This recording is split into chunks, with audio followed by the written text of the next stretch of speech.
Buenas tardes, Costa Rica. Buenas noches, Argentina. Les saluda su hermano en Cristo, Marco Peña, director de Ministros de la Palabra, agradeciéndole su preferencia en esta tarde-noche, en este su espacio Siervos del Nuevo Pacto, el cual es producido por Ministros de la Palabra a través de nuestra plataforma de Facebook Live. Hoy estamos terminando el tercer tema de una trilogía que iniciamos semanas atrás, acerca de cuando usted y yo elevamos peticiones a Dios y la manera en que Dios responde esas peticiones. Estuvimos hablando acerca de cuando Dios se queda en silencio. Parece que no sucede nada, Dios no dice absolutamente nada. También estuvimos hablando cuando Dios se tarda en llegar, no llega en el momento en que yo creo que tiene que presentarse. Y hoy estamos terminando el tercer tema de esa trilogía que hemos titulado Cuando Dios dice que no. Y el subtema para terminar esta trilogía lo hemos titulado Todo no de Dios coopera para nuestro bien. Si ese no que Dios nos da no nos hace como mucha gracia, porque a nadie le gusta que le digan que no, y en eso somos totalmente claros y francos. Sin embargo, esos no de Dios tienen razones de peso. Hay personas que le dicen a usted no y punto, sin mayor explicación. Usted va a buscar un trabajo y le dicen no, no le voy a dar el trabajo. No le dicen por qué, simplemente el trabajo no es suyo. Usted se queda preguntando qué fue lo que sucedió para que no le dieran ese trabajo. Sin embargo, Dios, que no nos tiene que dar explicaciones a usted y a mí de nada, porque Él es creador y usted y yo somos criatura, analizábamos el día de ayer las razones por las que muchas veces Dios nos dice que no. Pero hoy quiero terminar ya todo este conglomerado de temas, por decirlo de alguna manera, con respecto a que esos no de Dios, tarde o temprano, usted y yo vamos a entender que eran lo mejor para nosotros, porque cuando Dios nos dice no, eso nos va a dejar una enseñanza y al postrer nos va a generar una bendición. El segundo libro de Samuel, en el capítulo 12, versículo 16 al 19, dice la palabra del Señor: David oró a Dios pidiendo que salvara al niño. No comía y pasaba las noches de rodillas en el suelo delante del Señor. Al séptimo día el niño murió. David vio que sus siervos estaban hablando en secreto, sospechó lo que había ocurrido y les preguntó: ¿ha muerto el niño? Sí, ha muerto, le respondieron. Lo vi con el contexto histórico. Hace un año atrás, David comete adulterio y asesinato. Después de que su hombre, su soldado leal muere, David se queda con la mujer. La mujer ya está embarazada del rey. El niño nace, hay matrimonio, hay baby shower, todo era pura felicidad en el palacio, acababa de nacer un príncipe. Han pasado un año, muy probablemente le celebraron ya la fiesta del primer año al niño, pero resulta que todos se olvidaron de todo. A David se le olvidó lo que había hecho, Betsabé también seguro ni le pasaba por la cabeza, como que todo había quedado en nada. Sin embargo, hermano y hermana, Dios tarda, pero no olvida. A Dios no se le olvida nada. Dios llama a cuentas aquella injusticia que se había cometido contra Urías Heteo. Y efectivamente, Dios empieza a emitir juicios sobre David con ese niño que había nacido en adulterio. El niño, hermano y hermana, muere. David ora, David ayuna y Dios le contesta negativamente: el niño va a morir. Decía Salomón en el libro de Proverbios, en el capítulo 14, versículo 12, hay cosas que hacemos que nos parecen correctas, dice Salomón, pero al fin de cuentas nos llevan a la muerte. Hay cosas que parecen inocentes, hay cosas que parecen que no van a cargar problemas, hay cosas que parecen que como todo el mundo las hace, nosotros podemos hacerlas. Hay cosas que las planeamos también, que el resultado ya es hasta medido antes de que suceda. Ya hemos contado los pollitos antes que nazcan, decía mi abuela. Pero dice Salomón que eso que a mí me parece correcto no necesariamente es lo que parece. E interesantemente en ese mundo, hermano y hermana, no todo lo que parece es. Y lo que parece que es correcto, dice Salomón, se termina convirtiendo en camino de muerte. Por eso el mismo Jesús decía en Mateo capítulo 7, versículos 13 y 14, es muy fácil andar por el camino que lleva a la perdición, porque es un camino ancho y mucha gente va por ese camino. Pero es muy difícil andar por el camino que lleva a la vida, porque es un camino muy angosto y por eso son muy pocos los que la encuentran. Aquí nos queda claro la proporcionalidad entre los salvos y los perdidos. Nunca los salvos van a ser en demasía versus los perdidos. Los que se van a perder van a ser en mayor cantidad que los que se salven. Eso lo dice la palabra del Señor y aquí Jesús lo está refrendando. Pero el punto que estamos analizando es que hay momentos en que Dios nos dice no y hay una razón de peso.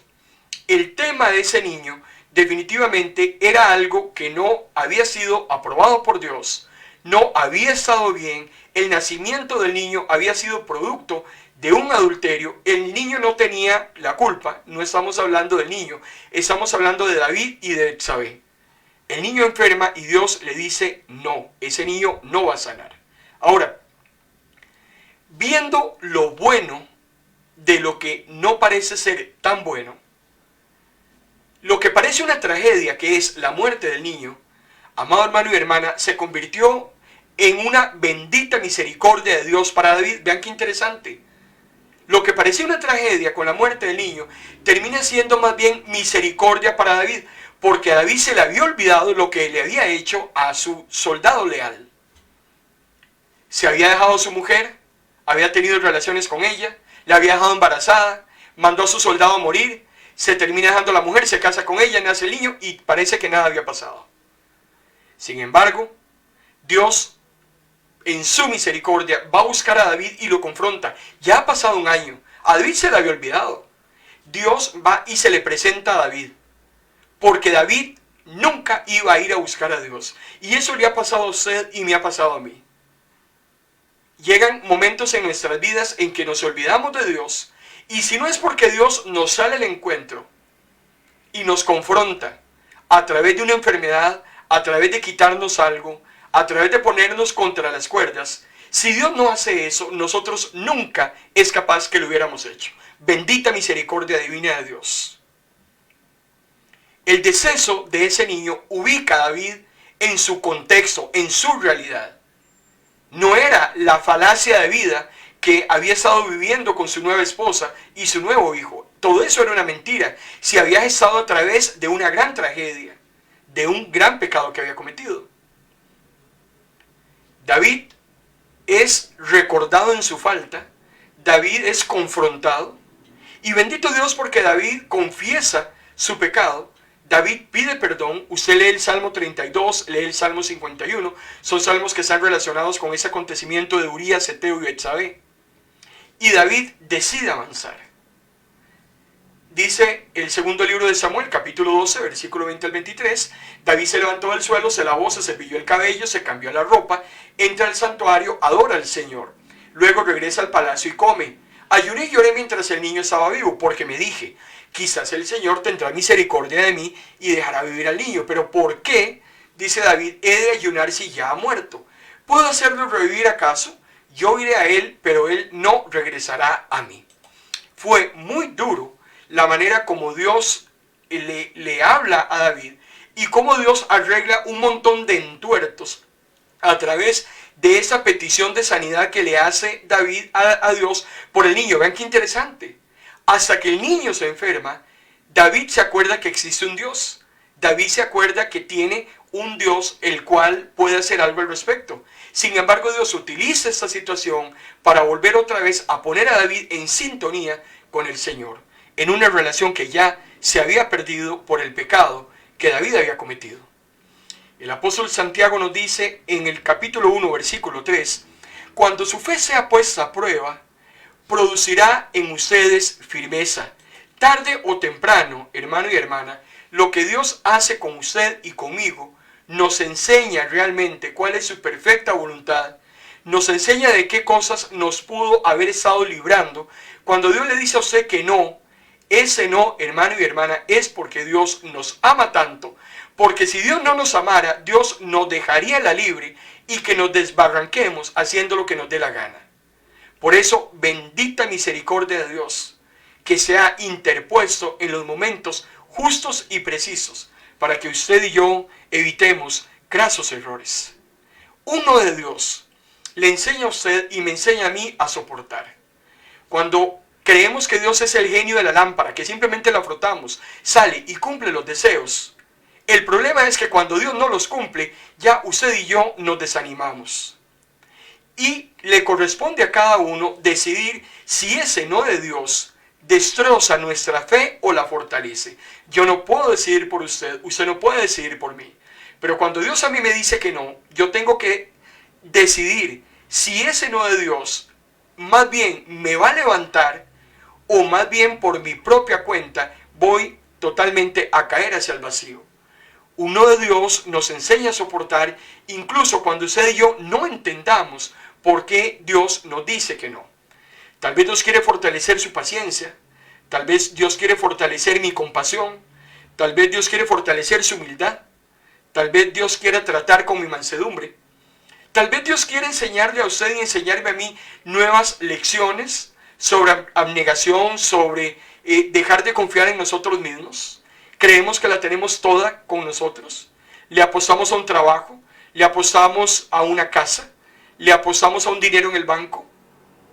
Tal vez Dios quiere quitar de usted y de mí esas complacencias en las que muchas veces nos adentramos, esas formas de orgullo y presunción que muchos hemos tenido a lo largo de la vida, y tiene que llegar un momento donde Dios tiene que hablar duramente a nuestros corazones y ubicarnos, pero bendito Dios que lo hace.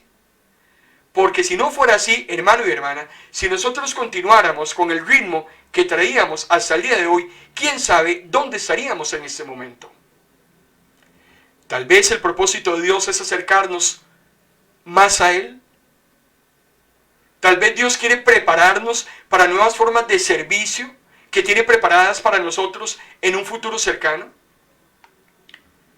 El no de Dios es interesante porque el no de Dios a nuestras oraciones, a lo que usted y yo le pedimos, siempre será un sí a sus propósitos providenciales y divinos. Cuando Dios a mí me dice que no a aquello que yo quiero, ese no se convierte en un sí para Dios en aquello que Dios quiere hacer en mi vida.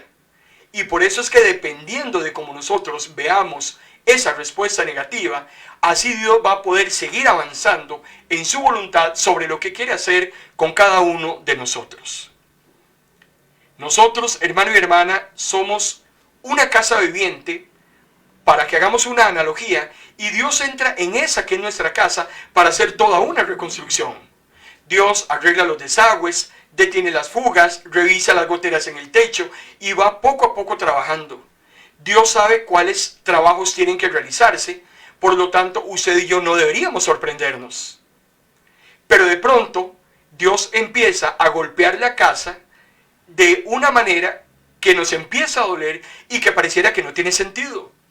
La explicación es que Dios está construyendo una casa muy diferente a lo que yo pensé. Lo que yo creo que es importante y necesario para mi vida, tal vez dista de lo que Dios tiene preparado y listo para darme. Por eso es que es muy importante estar en consonancia con la voluntad de Dios. Yo no puedo hacer que Dios haga mi voluntad. Soy yo el que debo consagrarme a lo que Dios ha establecido para mi vida. Dios quiere hacer algo muy grande con usted y conmigo, pero hermano y hermana, tenemos que aprender en esos procesos en el que Dios nos mete muchas veces y en los cuales Dios nos dice que no a muchas cosas que nosotros quisiéramos. Dios obra en usted y en mí de la mejor manera, aunque creamos muchas veces que las maneras en que Dios trabaja son dolorosas. Nosotros no deberíamos dudar nunca que Dios quiere lo mejor para nosotros. El plan de Dios no significa que va a ser fácil. El plan de Dios para su vida no quiere decir que va a ser cómodo. Pero Dios va a hacer que todo lo que haga va a cooperar para su bien, incluyendo esos no. Por eso Romanos capítulo 8, versículo 28 dice: sabemos que Dios va preparando todo para el bien, en primer lugar, de los que lo aman, y en segundo lugar, de los que Él ha llamado de acuerdo para su plan. Dios no trata a todos los seres humanos de la misma manera. Dios no trata a los impíos de la misma manera que trata a los justos. Hay una gran diferencia en el trato de Dios. Y Dios al que ama, hermano y hermana, Dios tiene que prepararlo, tiene que trabajar en su vida para moldearlo a la manera que como alfarero Él quiere moldearlo a uno. Pero Dios solo prepara el bien de todas las cosas a aquellos que lo aman. Hay una gran diferencia entre quien ama a Dios y quien no ama a Dios. Una persona que no ama a Dios se quedará sentada esperando que Dios lo bendiga. Se quedará sentada esperando que Dios le ayude. Se quedará esperando que Dios haga algo en su vida, porque Dios no quiere absolutamente nada, no tiene nada que ver con aquellas personas que lo rechazan, con aquellas personas que solo lo buscan cuando necesitan de Él. Dios, hermano y hermana, les va a ayudar a todos aquellos hombres y mujeres que le aman a Él, a todos aquellos hombres y mujeres que Él ha llamado de acuerdo a su plan establecido. De otra manera, no podemos pretender que todo lo que sucede en nuestra vida nos va a ayudar para bien. Eso solo le sucede a los hijos de Dios. Por más complicada que yo vea esa enfermedad, por más complicada que yo vea esa situación económica, por más complicada que yo vea esa situación laboral, si usted es hijo de Dios, si yo soy hijo de Dios, eso que me está sucediendo, que aparentemente no es tan bueno, todo eso va a servir para un propósito divino y eso va a acarrear tarde o temprano bendición para mi vida. Porque así es como Dios trata a sus hijos y a sus hijas. Los que no son de Él reciben otro trato totalmente diferente. Y en este tema, en cuanto a lo que yo le pido a Dios y lo que Dios responde, dependiendo de su divina voluntad, hemos venido analizando tres cosas. En primer lugar, si yo le pido algo a Dios y Dios me dice que sí, ese sí de Dios es inmediato. Eso lo tengo totalmente claro. Si yo le pido algo a Dios y Dios está dispuesto a dármelo en el momento, hermano y hermana, ahí no habrá tardanza. Le pedí algo y Dios me lo dio. Pero también hemos estado analizando que la tardanza de Dios cuando yo le pido algo, esa tardanza de parte de Dios no es una respuesta negativa. Dios está dispuesto a darme lo que yo le pedí. El tema es que será en su tiempo perfecto. Y por eso es que esas tardanzas, usted y yo tenemos que aprender a esperarlas con muchísima paciencia, esperando el momento en que Dios cumpla con esa petición que nosotros le hemos pedido. Las tardanzas de Dios, hermano y hermana, no son para darnos una respuesta negativa. Pero caso contrario, sucede cuando Dios le dice a usted que no y me dice a mí que no. Porque el no de Dios, hermano y hermana, es inmediato. Olvídese usted de que usted le pide algo a Dios y Dios empieza a cavilar una semana, un mes, 3 años y como dentro de 7 años Dios le dice, mira, la verdad es que no te lo voy a dar. Dios no te va a hacer perder el tiempo. Dios no me va a hacer perder el tiempo. Cuando Dios dice no a algo es en el momento, punto. El Señor no nos va a hacer perder el tiempo. Ahora, si yo no quiero aceptar ese no de Dios y si yo quiero esperar a que Dios cambie de opinión, hermano y hermana, el problema es mío y el problema no es de Dios. Si yo me quedo esperando que Dios cambie de opinión, aquí voy a quedarme sentado, porque cuando Dios dice que no, es no, punto. Cuando Dios se tarda en contestar, no es porque te va a decir que no, es porque te va a decir que sí. Pero si Dios sabe que hay algo en tu vida que no te va a bendecir, no va a esperarse 3 años para decirte que eso no te sirve. No va a esperarse un mes. Dios te va a decir en el preciso momento, eso no te lo voy a responder afirmativamente. Eso no es para ti, olvídese. Moisés, ¿usted se acuerda el craso error de Moisés al golpear la piedra cuando Dios le dijo que le hablara? Eso le provoca a Moisés que no entre a la tierra prometida. Ya se conoce la historia. 38 años después, Moisés esperó que pasara el tiempo, murieron todos aquellos murmuradores en el desierto, y después de un tiempo me imagino que Moisés dijo, bueno, voy a volverle a preguntar a Dios si me deja entrar en la tierra prometida. Todos esos años me he portado muy bien, todos esos años he liderado al pueblo, todos esos años he intercedido por la nación, le he dado leyes, he escrito libros. Durante todo ese tiempo Moisés escribió Génesis, Éxodo, Levíticos, Números, Deuteronomio, escribió también Job. Moisés estuvo ocupado haciendo la labor de Dios durante todo ese tiempo. Bueno, el Señor podrá tal vez analizar lo que yo he hecho y voy a ir a preguntarle si me deja entrar a la tierra prometida. Deuteronomio capítulo 3, versículo 23 al 27, dice la palabra del Señor, está hablando Moisés. Y oré Jehová en aquel tiempo diciendo, Señor Jehová, pase yo te ruego y vea aquella tierra buena. Pero Jehová se había enojado contra mí a causa de vosotros, por lo cual no me escuchó y me dijo Jehová, basta, no me hables más de este asunto. Sube a la cumbre del Pisga, alza tus ojos, mira con tus propios ojos, porque no pasarás el Jordán. A ver, Moisés, ¿qué no entiende usted de lo que es no? N-O-N-E-L, no, no va a entrar. ¿Por qué me vuelve a preguntar de lo mismo? Usted no va a entrar. Y dice que Moisés le ruega. Hermano y hermana, si hay alguien que merecía entrar a la tierra prometida era Moisés. El problema es que al que más se le da, más se le demanda. Moisés estaba siendo, hermano y hermana, juzgado con altísimos estándares por parte de Dios. Y al no hacer lo que Dios le dijo, perfecto, no vas a entrar en la tierra prometida. Y pasó mucho tiempo y Moisés le vuelve a rogar a Dios y Dios le dice, no, es que usted no se acuerda cuando yo le dije que no. Hermano y hermana, cuando Dios dice no, es no. Por eso es muy importante, en ese cierre de tema, que usted y yo evitemos esa confusión del no de Dios, porque muchos de nosotros fácilmente nos confundimos. Dios me dijo que no hoy, pero tal vez me dice que sí mañana. No. En primer lugar, si usted quiere claridad en esos no de Dios, órele a Dios. La oración es la principal vía por la que usted y yo podemos estar seguros en cuanto a la respuesta de Dios. También las circunstancias son una buena señal para que nos determine si efectivamente estamos bien, si Dios está de acuerdo o si Dios no está de acuerdo. Hermano y hermana, las puertas se van cerrando. Usted no necesita muchas veces hacer nada. Ahora, que usted quiera abrir la puerta es otra historia. Pero si Dios cierra la puerta, mejor no la abra. También es muy importante el consejo de la palabra.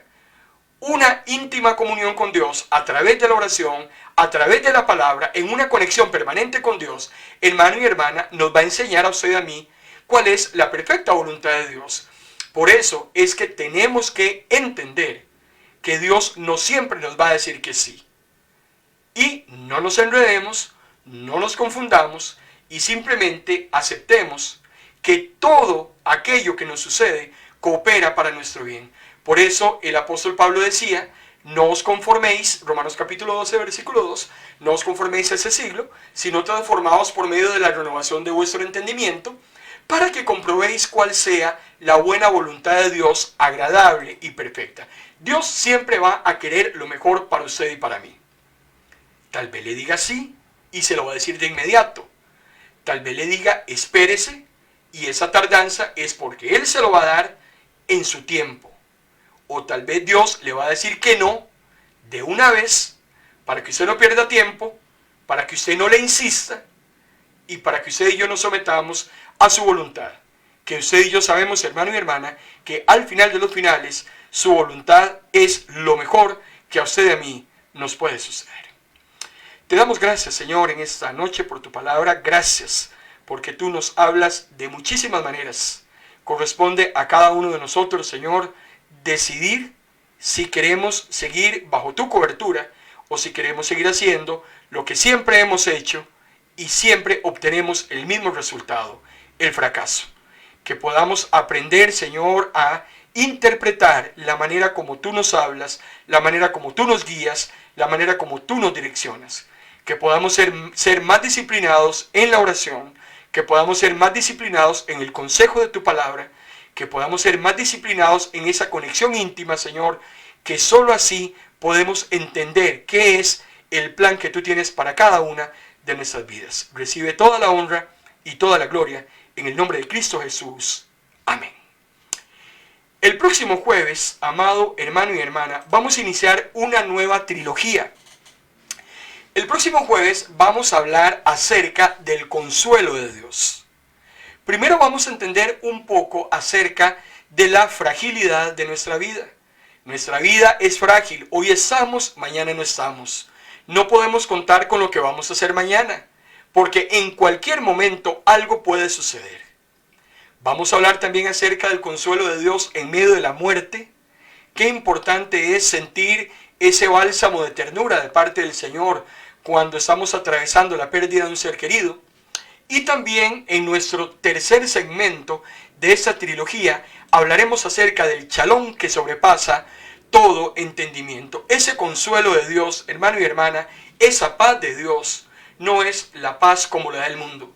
La paz de Dios sobrepasa todas las expectativas que nosotros humanamente o racionalmente tengamos. Pero de eso vamos a empezar a hablar el próximo jueves en nuestro espacio de Facebook Live. La fragilidad de la vida, el consuelo de Dios en medio de la muerte y ese shalom que sobrepasa todo entendimiento. El Señor va a hablar de cómo es que Él nos consuela en las diferentes vicisitudes que tenemos que atravesar en nuestra vida.